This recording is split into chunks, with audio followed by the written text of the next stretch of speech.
Hi, my name's Hannah Bailey, and this is me reflecting on assignment 4 for Media and Cultural Studies, which is the Media Fast and Media Immersion, and 2 consecutive days. But before I begin, I am going to apologise because I'm technologically illiterate, and my webcam is also of a really poor quality, so I am really sorry, and you're just going to have to bear with me.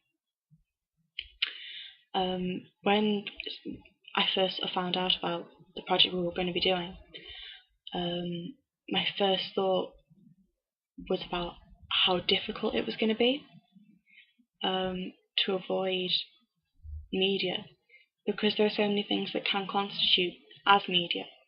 And I mean, I surround myself with it on a daily basis. You can see the photographs behind me, and I used to have like a Monty Python poster on my wall that unfortunately fell down. I have post-it notes with little reminders on, like I've got addresses and for people back home, and recipes and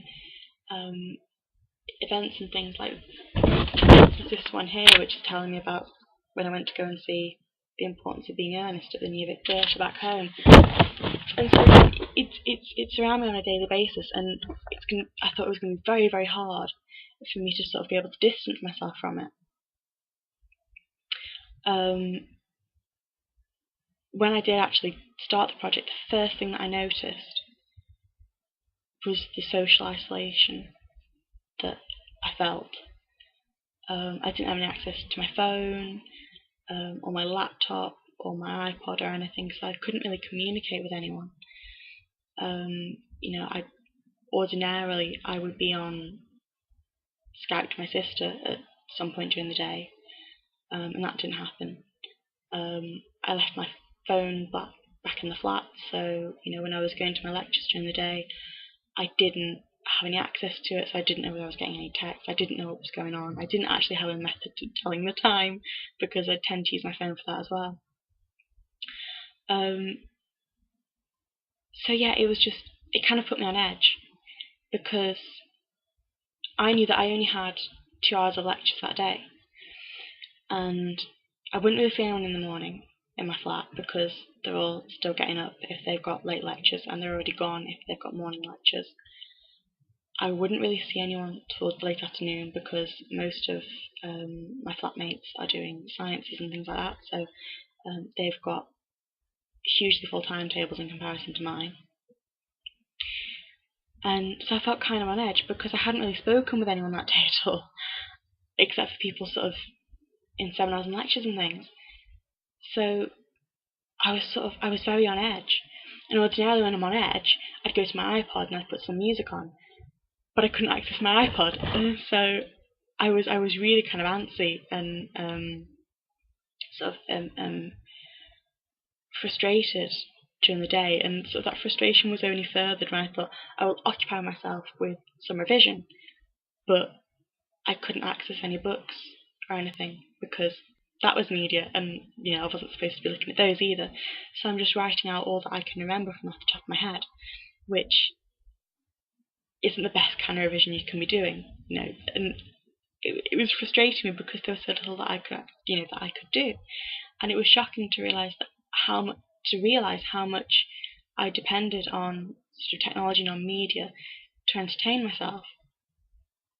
I sat down and tried to sort of sketch, which is something that I haven't done in ages, and I found that I couldn't focus on it, that my attention was elsewhere, and that was kind of scary. So yeah, I spent a lot of the day kind of isolated, and I didn't like it. When eventually, my flatmates were all home and we were sort of sitting together and we were talking and stuff, that was only when I sort of started to sort of relax a little, because I didn't have any connections with the world, what was going on. I couldn't check the news in the morning, and I couldn't check my emails to see what was going on around campus or anything, and what was going on back home. So I didn't have any sort of connections with what was going on, and I was just sort of floating around without any clue, and that made me feel kind of vulnerable.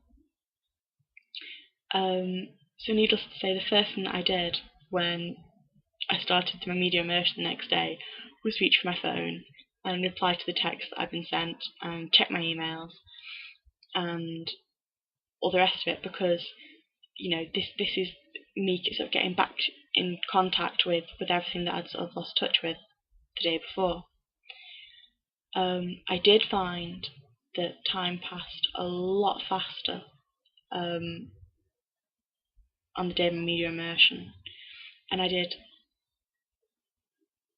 a lot more by way of different activities than I did the day before, because there were so many more things available to me.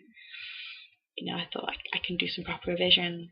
I can sit and I can watch a few episodes of Vicious, or I can sit and I can watch a film. And there were so many things that I could do in comparison to the day before. And yet, even though I did do all these things, I felt as though I'd kind of wasted the day a little. I didn't feel fulfilled in what I had been doing. So even then, I wasn't, it was still a really strange experience. Sort of trying to make up for the things that I'd sort of missed out on, and yet that isn't satisfactory to me. I didn't feel satisfied in doing that. What I did find over sort of the 2 days as a comparison is that I slept much better on sort of the night of my media fast, and I'm probably going to put that down to the fact that I hadn't been staring at screens all day, because of course computer screens and phone screens and things don't actually imitate light outside. It's an artificial kind of light, so it sort of flashes behind my eyes, and I sort of, when I try and go to sleep, and it didn't happen on the night of my media fast, so I got a better night's rest, I think, which was quite nice. But I think at the same time, sort of, even getting a better night's rest for the sake of that feeling of not knowing what you're doing and not feeling connected to anything, it doesn't add up. It's not really, I'm not going to say it's not worth it, but it doesn't sit right, if that makes sense.